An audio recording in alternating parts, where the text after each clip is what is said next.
हम मोड़वा ब्लॉक के प्रखंड अध्यक्ष के तौर पर कार्यरत हैं और ये कोई आदमी नहीं सोचिएगा कि हमारे रसोईया में अरुण जी या भुवनेश्वर जी या राजेश्वर भाई ये नेता हैं। नेता कोई आदमी नहीं है। सब आदमी, अगर यदि हम 4 आदमी मिल करके आपको यहाँ 50 आदमी को एकत्रित किए, आप लोग भी कोशिश कीजिए कि जो रसोईया भाई बहन बचे हुए हैं उनको भी हम लोग मिल करके एकत्रित करें। और इस आज का जो ये यहाँ एकत्रित हुए हैं हम लोग, इसलिए नहीं कि आए और कुछ कह के चल दिए। ये आए हैं कि संगठन की कितनी ज़्यादा से ज़्यादा मजबूती हो। संगठन मजबूत होगा तो हम मजबूत होंगे। इसका एक आम तौर पर उदाहरण है कि 10 में 1000 का महीना मानदेय फिक्स हुआ था। अगर यदि सब आदमी मिल करके लड़ाई लड़े तो लड़ाई के बदौलत ही सिर्फ बिहार सरकार से हम लोगों ने 1000 के बदले अभी 1650 रुपया लेते हैं ना। लेकिन अगर यदि ये बात सोचते कि वो नहीं जाते हैं हम भी नहीं जाएंगे तो आज हम लोग सिर्फ 1000 पर ही रहते। बिहार सरकार से लड़ करके तो लिए, लेकिन इसमें केंद्र सरकार हमको जो उस टाइम में दे रहा था 650, अभी भी उतना ही दे रहा है, सिर्फ 650 रुपया। इसलिए ये लड़ाई के बदौलत, और ये सिर्फ हमारे आपके बदौलत नहीं होगा, जितने भाई बहन हैं सब आदमी अगर यदि एक होकर लड़ेंगे तो हम सरकार को ईंट से ईंट बजा करके और अपना हक का पैसा लेंगे।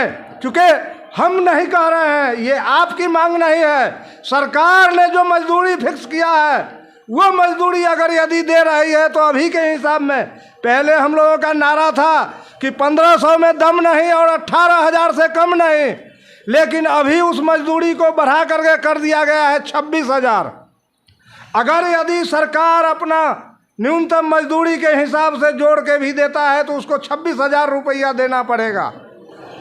इससे तो कम वो अपना 4th ग्रेड का जो स्टाफ है उसका पेमेंट है। तो हम लोगों को दोनों शर्त पे तैयार हैं, या तो सरकार हम लोगों को 4th ग्रेड का स्टाफ में नियुक्ति करे कि हाँ ये हमारे कर्मचारी हैं और उसका जो पेमेंट है वो उतना पेमेंट यहाँ रसोईया को पेमेंट करे, अन्यथा हम लोगों को जो सरकारी मजदूर का जो मजदूरी है रेट, उस रेट से रेट दे। इसके लिए हम लोगों को, आप लोगों का एकता की ज़रूरत है और आप लोगों के एकता के बदौलत ही हम लोगों का ये लड़ाई, पटना का आंदोलन संघर्षपूर्ण रहेगा।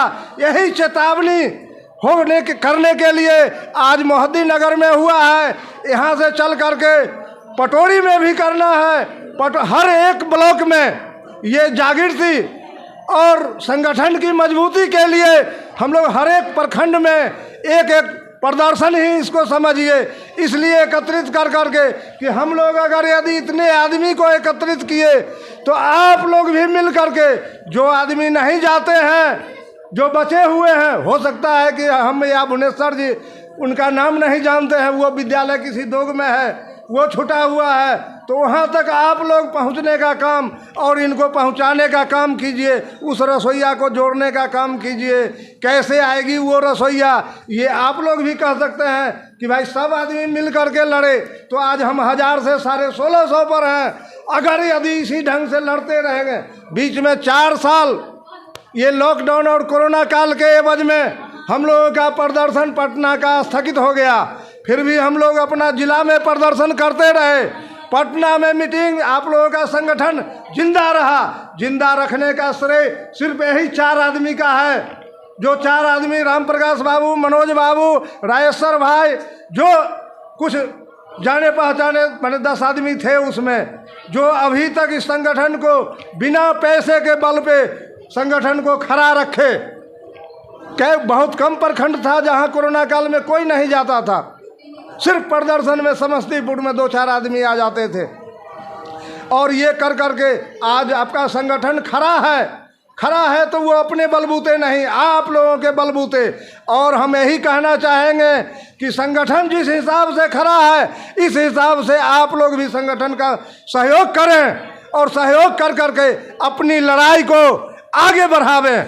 आज तक हमारे अंदाज से ऐसा नहीं हुआ होगा कि कोई आदमी प्रदर्शन में यहाँ ब्लॉक में आए होइएगा या पटना गए होइएगा या फिर समस्तीपुर, तो आप लोगों का जो है सो पेमेंट कट गया होगा। है कभी किसी आदमी का रिकॉर्ड? तो जब पेमेंट नहीं करता है, हमको अपनी हक के लिए लड़ाई लड़ना है तो हम अपनी हक के लिए लड़ाई लड़ेंगे। हम स्कूल में खाना बंद करेंगे, टीचर हमको लाख कहते रहेंगे कि भाई यहाँ नहीं जाना है, खाना बनाना है। हम लोग कहेंगे नहीं, ये हम लोगों का संगठन का फैसला है, हम लोग पटना जाएंगे। ये भुवनेश्वर जी के बदौलत नहीं, अपने बदौलत, अपने हाँ, उससे अगर यदि नहीं बने, बहुत ज़्यादा दिक्कत हो, तो अब आप कॉल कीजिए कहीं भी किसी भी आदमी के यहाँ, वो आपके जो है सो वहाँ पहुँच करके उसका निवारण करेंगे। और इसी के साथ हम अपनी वाणी को विराम देते हैं। जय हिंद, जय भारत।